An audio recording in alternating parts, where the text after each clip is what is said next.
नमस्कार दोस्तों, मैं दीपक ठुरेला ब्रेन एक्सलेंस लैब की तरफ से आप सभी का स्वागत करता हूं आज के इस इंपॉर्टेंट सेशन के अंदर। तो दोस्तों आज का जो टॉपिक है वो बहुत ज़रूरी है और बार बार पूछा गया सवाल है कि जी थर्ड आई एक्टिवेशन, मिड ब्रेन एक्टिवेशन और 7 चक्रास क्या कॉम्बिनेशन है, क्या रिलेशन है और कैसे ये एक्टिवेट हो सकते हैं, कैसे हम अपनी लाइफ को एंजॉयफुल तरीके से जी सकते हैं। दोस्तों ये वीडियो आपको इसलिए भी देखनी चाहिए क्योंकि ब्रेन के जो पावर है, जो पोटेंशियल्स हैं, वो कहाँ रुके हुए हैं, आपकी कैपेबिलिटीज़ कहाँ छुपी हुई है, उसका सीक्रेट आज आपको पता चलेगा और कैसे आप अपने अंदर की एनर्जी को, ताकत को, अपने अंदर की स्ट्रेंथ को आप बाहर निकाल सकते हो, उसके बारे में भी हम चर्चा करेंगे। तो शुरुआत करते हैं बिना किसी देर करते हुए। दोस्तों जब हम बात करते हैं मिड ब्रेन एक्टिवेशन की, थर्ड आई एक्टिवेशन की, तो वहाँ पे एक जिक्र जो है वो बार बार उठता है, वो है 7 चक्रास। तो 7 चक्रास क्या है? थर्ड आई बेसिकली आपका 6 चक्र है, यहाँ होता है, और इसको पहुँचने के लिए आपको बाकी 5 चक्र भी एक्टिवेट करने चाहिए और करने पड़ेंगे। आप ऐसे समझ लीजिए, करने पड़ेंगे। अब करने पड़ेंगे कि जब हम बात करते हैं तो 7 चक्रास के अंदर देखिए हमारी बॉडी के अंदर टोटल मिला के 114 तरह के चक्र होते हैं। इन 114 तरह के चक्रास को हमें एक्टिवेट करना है। अब ये जो 114 तरह के चक्र आपकी बॉडी के अंदर विद्यमान है, इन 114 में से 7 जो हैं वो मेन चक्रास है, कोर चक्र। 7 जो हैं वो आपके कोर चक्र हैं। इन 7 को आप ऐसे समझ लीजिए कि आप एक शताब्दी में या राजधानी में बैठे हैं, दिल्ली से आप बॉम्बे ट्रैवल कर रहे हैं। दिल्ली से बॉम्बे जाते वक्त बीच में बहुत सारे छोटे छोटे स्टेशन आएंगे, राजधानी वहाँ नहीं रुकेगी, वो सिर्फ मेन जंक्शंस पे रुकेगी। तो 114 जो हैं वो टोटल स्टेशन हैं। हम यहाँ पे ट्रेन को जो रिप्रेजेंट कर रहे हैं वो आपकी एनर्जी से रिप्रेजेंट कर रहे हैं। Train is equal to your energy, जो आपकी बॉडी में ट्रैवल करेगी। आपको एक स्थान से दूसरे स्थान तक आपकी एनर्जी का जो फ्लो है, एक चक्र से दूसरे चक्र तक आपकी जो एनर्जी का फ्लो है वो ट्रेन रिप्रेजेंट करवाती है। और यहाँ पे 7 जो है वो मेन जंक्शंस हैं।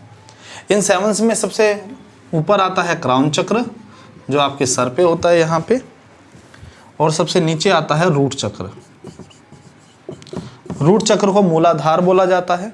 मूल आधार ये आपका बेस है और ये अर्थ एलिमेंट से जुड़ा हुआ होता है। रूट चक्र को हमें एक्टिवेट करना है। रूट चक्र बेसिकली आपकी जो हम कहते हैं ना अर्थ एलिमेंट, जैसे मैंने अभी बताया, तो अर्थ एलिमेंट का मतलब हो गया ये is the source of your energy. यहाँ से ही वो ट्रेन स्टार्ट होगी। ट्रेन को अगर मान लीजिए कि ए प्लेस से बी प्लेस पे जाना है, तो जो ये रूट चक्र है दिस इज़ द सोर्स। यहीं से ट्रेन स्टार्ट होगी, वो क्राउन तक जाएगी और क्राउन से वापस यहीं पे आएगी। This is the cycle.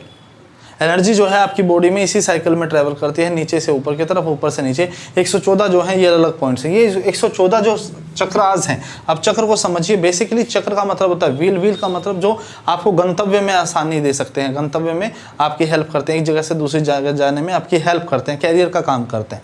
तो ये चक्रास जो हैं ये कैरियर हैं, एनर्जी को कैरियर करते हैं नेक्स्ट एनर्जी तक। और ये ट्रायंगुलर होते हैं।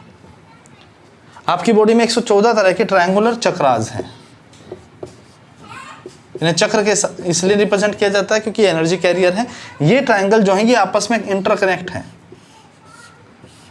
और यहीं से एनर्जी जो है आपस में ट्रैवल करती है। अगर आपकी एनर्जी कहीं पे रुकी हुई है, ब्लॉक है, तो समझ लीजिए कि वो इस चक्र की वजह से है।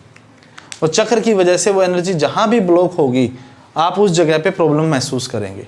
अगर आपके शरीर में कोई तकलीफ़ है, आपके मानसिक तनाव आपको है, आपका मन अच्छे से नहीं कर रहा, आपका बिजनेस अच्छे से नहीं चल रहा, आपका कोई भी घर में कोई इश्यूज़ हैं, तो कहीं ना कहीं आपके किसी ना किसी चक्र में एनर्जी का फ्लो रुका हुआ है। तो आपका ब्रेन, आपकी बॉडी, आपका सोल, इस बात को समझिए, आपका ब्रेन, आपकी बॉडी, आपका सोल, या आप कह लीजिए इसे माइंड, ये आपस में अलाइन नहीं है, ये आपस में कोऑर्डिनेटेड नहीं है। ब्रेन, बॉडी एंड सोल जो है वो आपस में कोऑर्डिनेटेड नहीं है। इन तीनों का एक डायरेक्शन में, एक कोऑर्डिनेशन में होना बहुत ज़्यादा ज़रूरी है ताकि ये एनर्जी का फ्लो जो है वो हर चक्र पे अच्छे से होता रहे। जिस चक्र पे जहाँ अटक गई मतलब वहीं पे प्रॉब्लम स्टार्ट हो जाएंगी और उसी की वजह से आप लाइफ में अच्छे से आगे नहीं बढ़ पाते। लोग जो है वो ब्रेन डेवलपमेंट की बात करते हैं, माइंड डेवलपमेंट की बात करते हैं। हमारी बहुत सारी वीडियोज़ में और कमेंट्स में आप लोग पूछते रहते हैं। एक चीज़ की बात वो कभी भी नहीं पूछते, वो है बॉडी डेवलपमेंट। बिना बॉडी अच्छे से अलाइन हुए आप इन चक्रास की एनर्जी को नहीं झेल पाओगे, नहीं हैंडल कर पाओगे, नहीं अवेकन कर पाओगे, नहीं कंट्रोल कर पाओगे। आपको ब्रेन, बॉडी और माइंड तीनों को अलाइन करना पड़ेगा, उनके तीनों के पोटेंशियल्स को आपको बढ़ाना पड़ेगा, तभी आप लाइफ में एक हेल्दी, सक्सेसफुल और एंजॉयफुल और रिलैक्स लाइफ आप जी सकते हैं। मूलाधार चक्र का एक मैं आपको एक छोटा सा सीक्रेट बताता हूं। जैसे ही आपका रूट चक्र एक्टिवेट होएगा, इसमें एक बात और समझिएगा, रूट चक्र पे ही 99.9% लोग अटके पड़े हैं, इससे ऊपर बढ़ते ही नहीं है। 99.9% लोग जो हैं वो रूट चक्र से आगे बढ़ ही नहीं पाते, उनकी एनर्जी जो है यहीं पे फ्लो हुआ पड़ा है, यहीं पे रुकी पड़ी, और इस वजह से लाइफ में वो आगे नहीं अचीव कर पा रहे, कुछ भी एनर्जी जो है वो इतने अच्छे से आगे नहीं बढ़ पा रही। जिस फ्लो में आपकी एनर्जी जानी चाहिए थी उस फ्लो में आगे नहीं बढ़ पा रही, रूट चक्र पे ब्लॉकेज है। रूट चक्र पे ब्लॉकेज का मतलब है आपको पेट की कोई ना कोई समस्या है। अगर आपको पेट की कोई ना कोई समस्या है, रूट चक्र ब्लॉक है। अगर आपको डर लग रहा है, रूट चक्र ब्लॉक होता है एक इमोशन से, ये बात भी समझ लीजिए। कोई भी आपका चक्रा अगर ब्लॉक होगा तो वो जो हर्डल है उसको ब्लॉक करने वाली वो एक इमोशन है, नेगेटिव इमोशन है, और रूट चक्र का इमोशन है फियर। ये फियर से ब्लॉक होता है। अगर आपके लाइफ में कोई भी डर है, किसी भी तरह का डर है, आपको कुछ खोने का डर है, आपको कुछ हो ना जाए इस चीज़ का डर है, आपको किसी व्यक्ति से डर लगता है, किसी जानवर से, जीव जंतु से डर लगता है, आपको ऊंचाई से, आपको आवाज़ से, आपको पानी से डर लगता है, आपको कोई भी अगर डर है आपकी लाइफ में किसी भी तरह का, आपको मरने से डर लगता है, आपको जीने से डर लगता है, तो जब ये डर आपके अंदर आ गया, ये इमोशन आपके अंदर आ गया, तो आपका रूट चक्र जो है वो ब्लॉक हो गया। फियर की वजह से आप आगे नहीं बढ़ पाते हैं, रूट चक्र आपको रोक देता है, रूट चक्र पे आप रुक जाते हैं, ये इमोशन आपको रोक देता है। फियर जब तक आपके अंदर रहेगा, तो आज हम क्या करने वाले हैं, हम मूलाधार चक्र को एक्टिवेट करने की एक्सरसाइज सीखेंगे। मूलाधार को कैसे एक्टिवेट किया जाएगा, कैसे आपके अंदर मूलाधार चक्र एक्टिवेट होने के बाद एनर्जी का फ्लो आएगा, कैसे आप अपने जीवन में एंजॉय कर पाएंगे, क्योंकि मूलाधार चक्र एक्टिवेट होते ही आपका पीनियल ग्लैंड, जिसे आप मिड ब्रेन बोलते हैं, वो चार्ज अप होएगा, वहाँ एनर्जी का फ्लो बढ़ना स्टार्ट होगा और वो अमृत को रिलीज करेगा आपके ब्रेन से। अब अमृत का मतलब यहाँ पे है प्लेजरनेस, ऐसे हार्मोन्स जो आपको प्लेजर दिलाएंगे, जो आनंद दिलाएंगे, जो आपको रिलैक्स कर देंगे कंप्लीटली। और जैसे ही ये केमिकल्स आपकी बॉडी में जाना स्टार्ट करें, दी ज़्यादा पॉजिटिव अच्छे केमिकल्स, हार्मोन्स हैं, ये आपकी बॉडी को एनर्जाइज करेंगे, आप और ज़्यादा एनर्जी के साथ, ताकत के साथ काम करेंगे और एक अलग तरह की ही शक्ति आप महसूस करेंगे। अब प्रॉब्लम ये है कि बॉडी को भी तो अलाइन करना ज़रूरी है। जैसा मैं भी बता रहा था, बॉडी में आप एग्जाम्पल के तौर पर समझिए कि मान लीजिए आपने रामायण देखी होगी, रामायण में किरदार हैं, कैरेक्टर हैं बाली, सुग्रीव के ब्रदर हैं। बाली के पास एक ऐसी शक्तियां थी कि वो किसी भी सामने वाले व्यक्ति की शक्ति छीन सकते थे। ही वॉज अनडिफिटेबल, उसको हराया ही नहीं जा सकता था, क्योंकि आप उससे लड़ने जाओगे, आपकी आधी शक्ति बाली के पास, तो Bali would be double powerful. So if Bali is double powerful, definitely he will going to defeat you. But problem यहाँ पे आई कि Bali once he challenge Lord Hanuman. So ये सुनने में आया कि लॉर्ड हनुमान ने जब बाली से लड़ने की कोशिश की, तो he knew that Bali has that power, so उन्होंने अपनी शक्ति को 10% कर लिया। he decreased by the शक्ति his power by 10%, and when he face off with बाली, तो वहाँ पे उन्होंने पाया कि बाली ने जैसे ही उनकी 5% शक्ति, क्योंकि 10 थी उनके पास, उनकी हाफ बाली ने ली, तो बाली हार गया। बाली ने अपनी हार स्वीकार कर ली। बाली ने अपनी हार क्यों स्वीकार की? उसके पास तो शक्ति आ गई थी। बाली ने अपनी हार इसलिए स्वीकार की क्योंकि हनुमान जी की 5%, आप ऐसे समझे ना, जैसे 1 रुपये का आधा 50 पैसे, 1 करोड़ का आधा 50 लाख, तो ये डिफरेंस ऐसे है। तो बाली ने जब हनुमान जी की शक्ति को अपनी बॉडी के अंदर समाया, तो उनकी बॉडी ने सरेंडर कर दिया, बॉडी ने उस शक्ति को झेलने से मना कर दिया, और बाली इतनी शक्ति को नहीं झेल पाया, तो उन्होंने हार स्वीकार कर ली।